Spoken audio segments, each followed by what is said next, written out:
I'm Gene Siskel of the Chicago Tribune. And I'm Roger Ebert of the Chicago Sun-Times. Next movie, and I'll admit this, Jim Carrey is growing on me. Hated him in Ace Ventura, Pet Detective, enjoyed him in The Mask, and in his latest goofy comedy, Dumb and Dumber, Carrey gets the support he needs from a surprisingly smart script about dumb people. Two dumb friends, played by Carrey and Jeff Daniels, lonely guys who end up traveling cross-country to Tony Aspen, Colorado, to return a briefcase belonging to a woman Carrey has a crush on. Want to hear the most annoying sound in the world?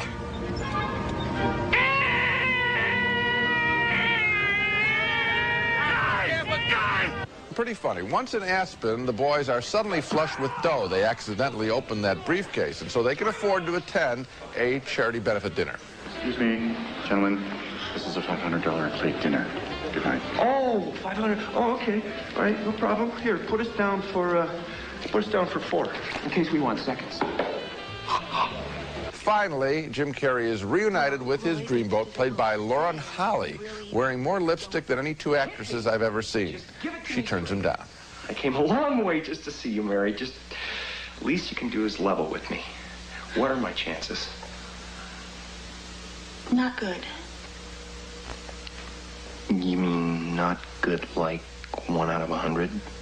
I'd say more like 1 out of 1,000,000.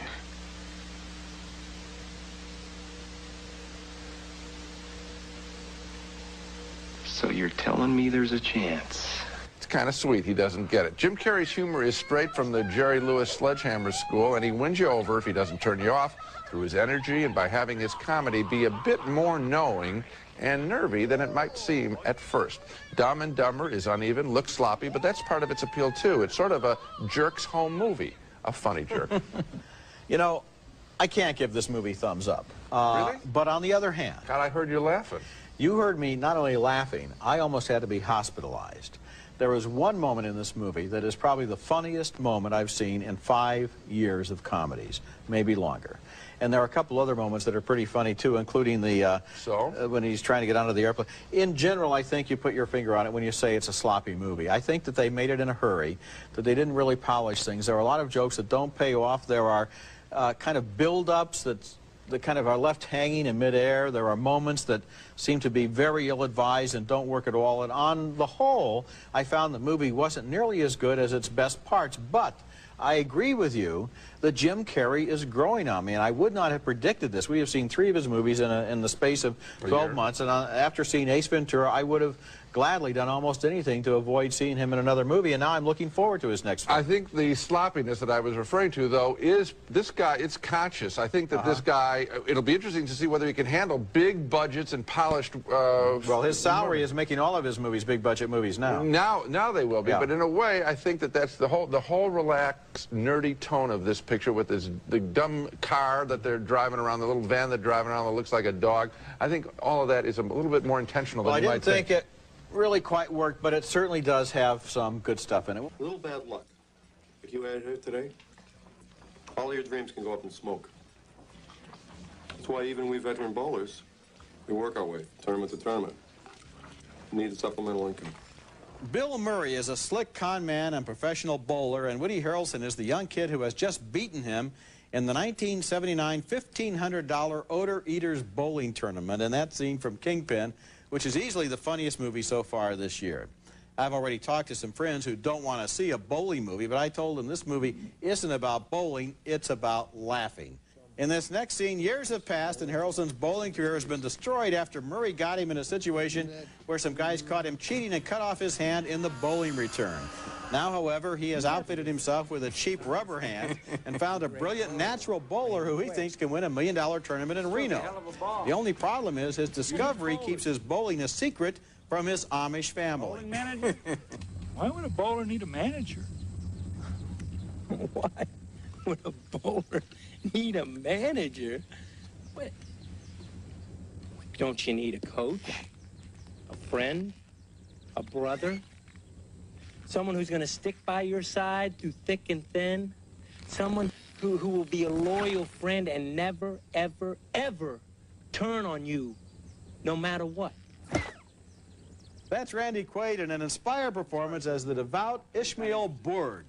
Harrelson talks him into heading for Reno and leads him into temptation along the way.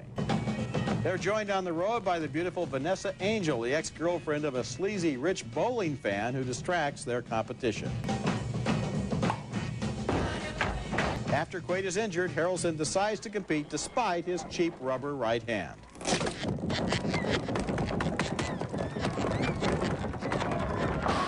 And his competition is Bill Murray, the man who started him down the road to ruin and has severe comb-over problems. Look at that form. That left arm way out is the usual style. Wow, beautiful. The movie was directed by the Farrelly Brothers, Peter and Bobby, who also made Dumb and Dumber. And the thing that makes Kingpin so funny is that it's fearless. It will do anything for a laugh and be as offensive as necessary along the way and to create some truly weirdo characters. And I like the way Harrelson and Murray and Quaid sacrificed any shred of vanity while making their characters into world-class doofuses.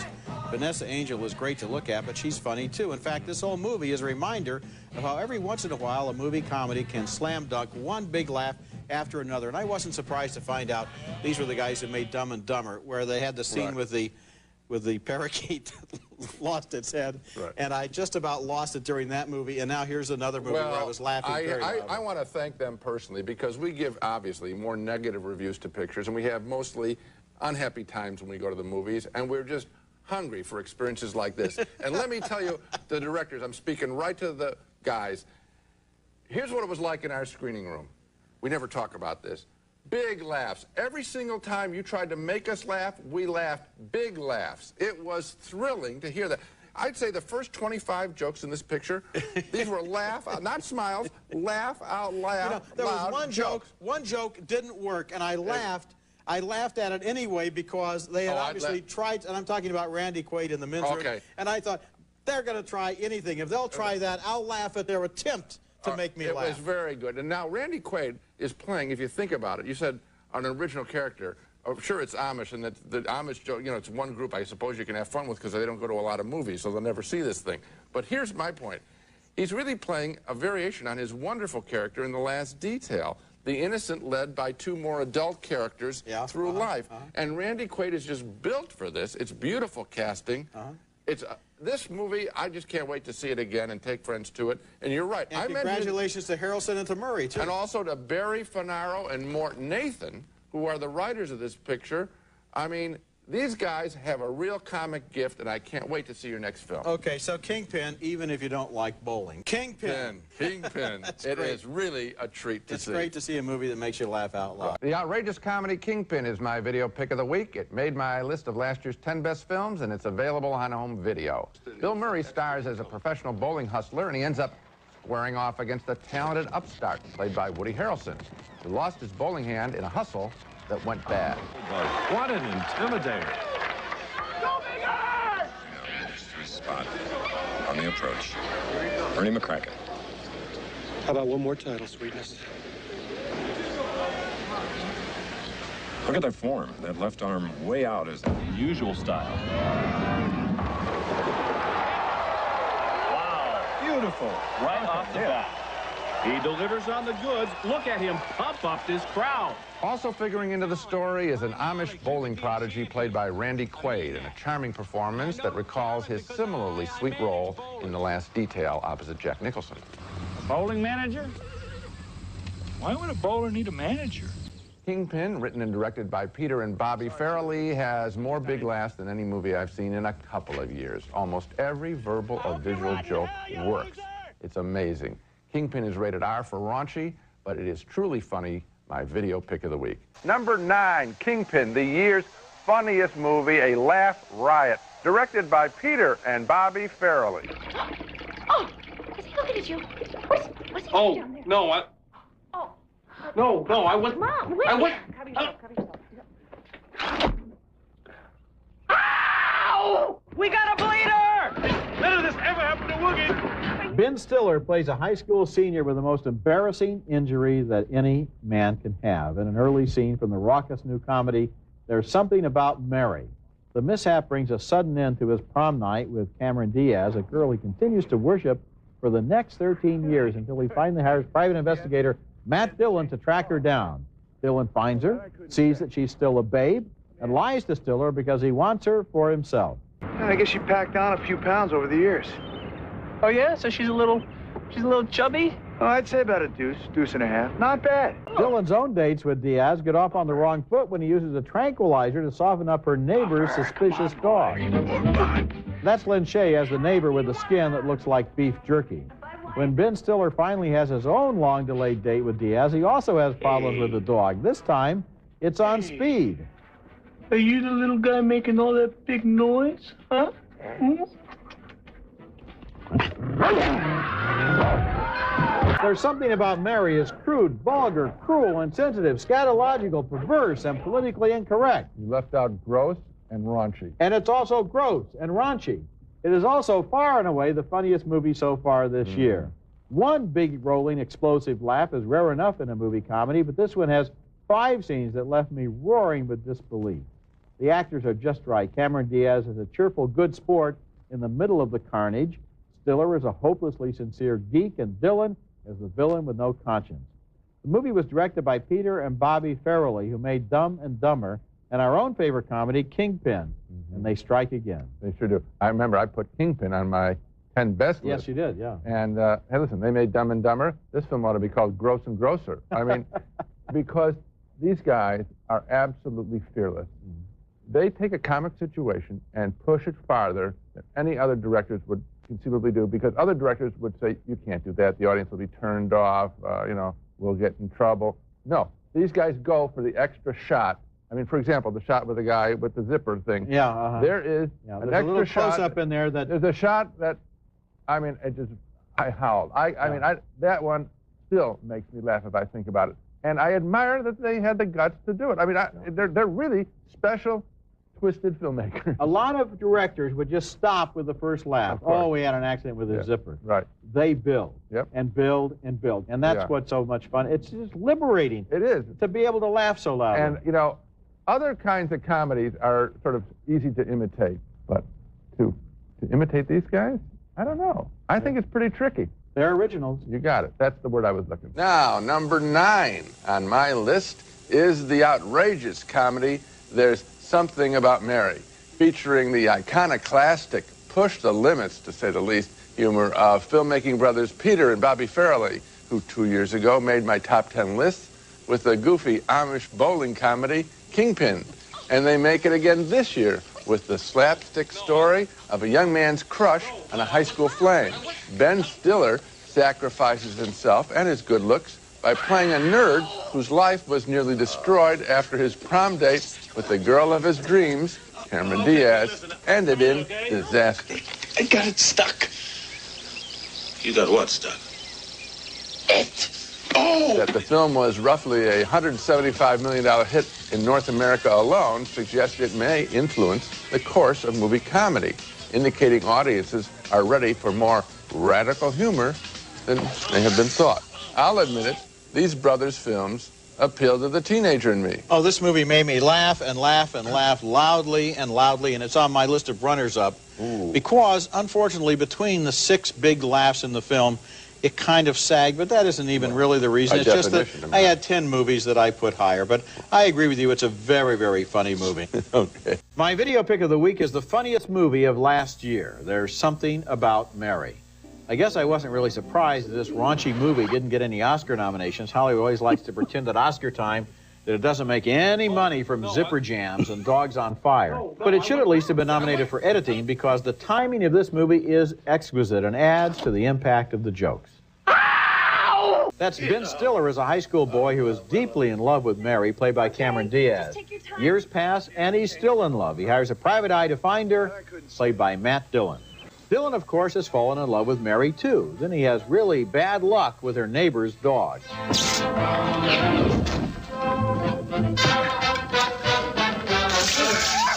Even though I'm selecting There's Something About Mary as my video pick of the week, I really feel sorry for people who didn't see it in a movie theater. One of the film's pleasures was the explosive laughter it generated. People not only laughing, but laughing at themselves because they couldn't believe what they were laughing at. If you watch it at home, invite a crowd in to watch it with you because it's going to be more fun that way. Jim Carrey made Dumb and Dumber for the Farrelly Brothers, and now he's back in Me, Myself, and Irene, a movie that could also be called Nutty and Nuttier. He plays a state trooper who for years seems like a nice guy, repressing rage until suddenly the evil half of his split personality boils up. The movie has some funny setup scenes showing how he can grin and bear it. For example, on his honeymoon, when he's humiliated and upstaged by a dwarf limousine driver. You think just because I'm small, you can just push me around? Well, come on, my friend, let's boogie. I'm going to give you a little lesson in low center of gravity. Hey, whoa, hey, stop it. Hey, cut it. Stop it now, sir. Don't patronize me with that suck crap. No, hey, those are illegal. Eventually, something snaps, and his nice Dr. Jekyll side named Charlie is joined by an evil Mr. Hyde side named Hank. By now, he's on the lam with a prisoner who, for some reason, loves him. She's played by Renee Zellweger. Just because I rock doesn't mean I'm made of stone. Hey. But is there any way that maybe we could get Charlie back out here for a little huddle? This is the first movie by the Farrellys since There's Something About Mary, and it's nowhere near as funny, but it does have its inspired scenes, including this one, where he tries to put an injured cow out of its misery.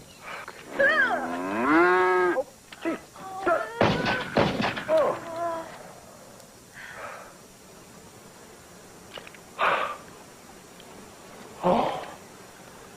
Do you believe that? No, it's... Oh, my God in heaven!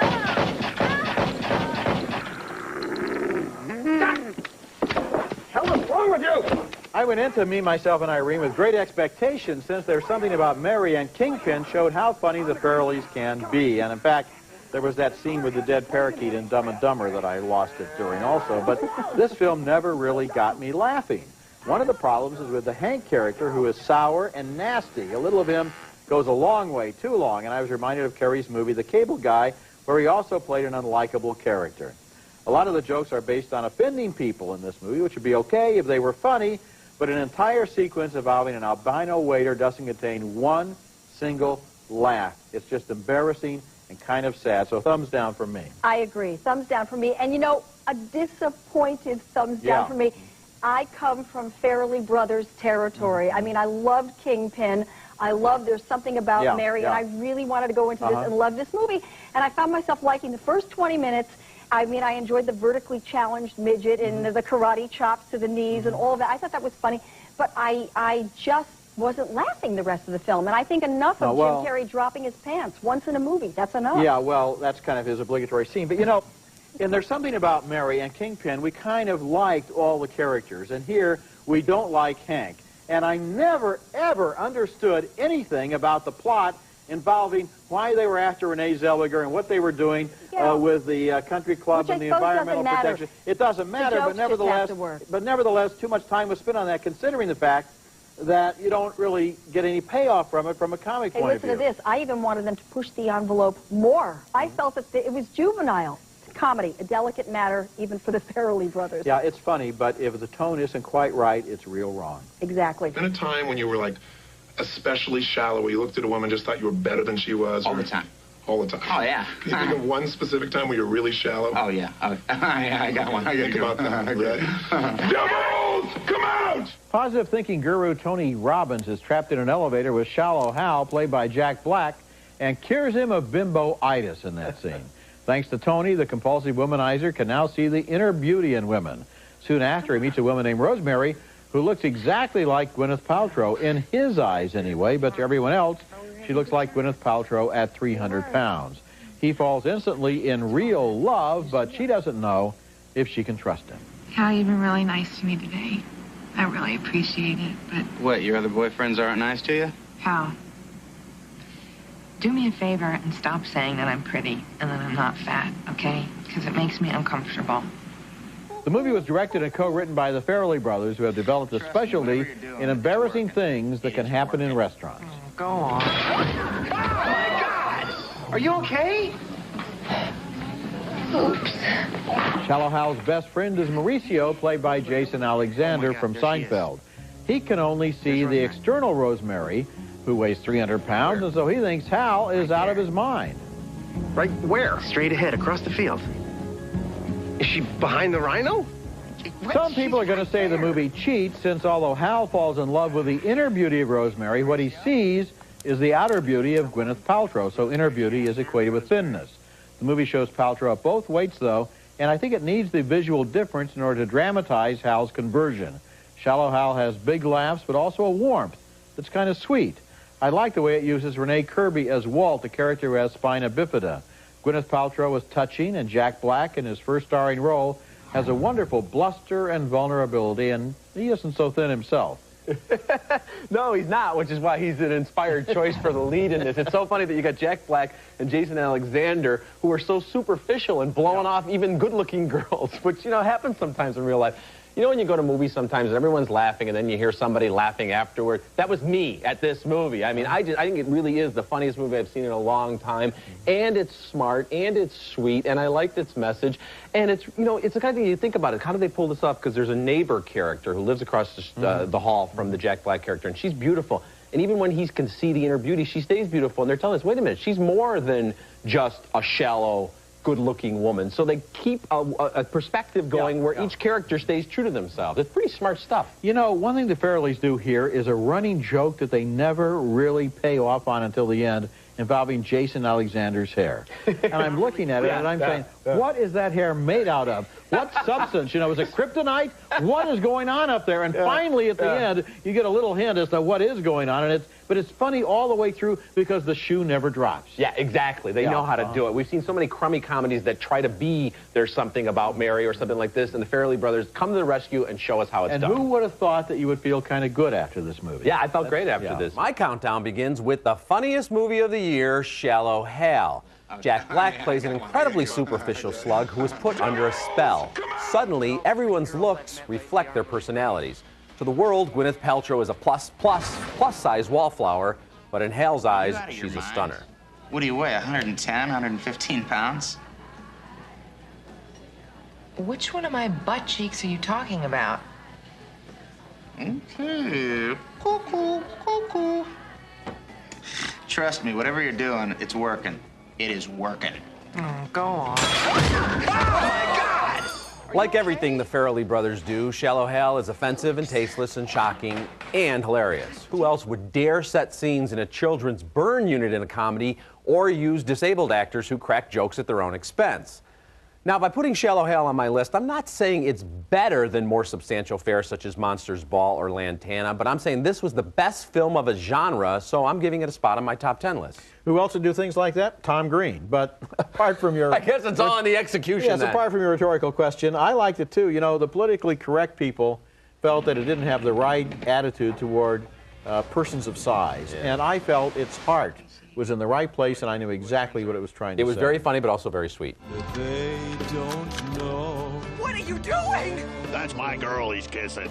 But you just slept with me. I was only phoning you to get to Mary.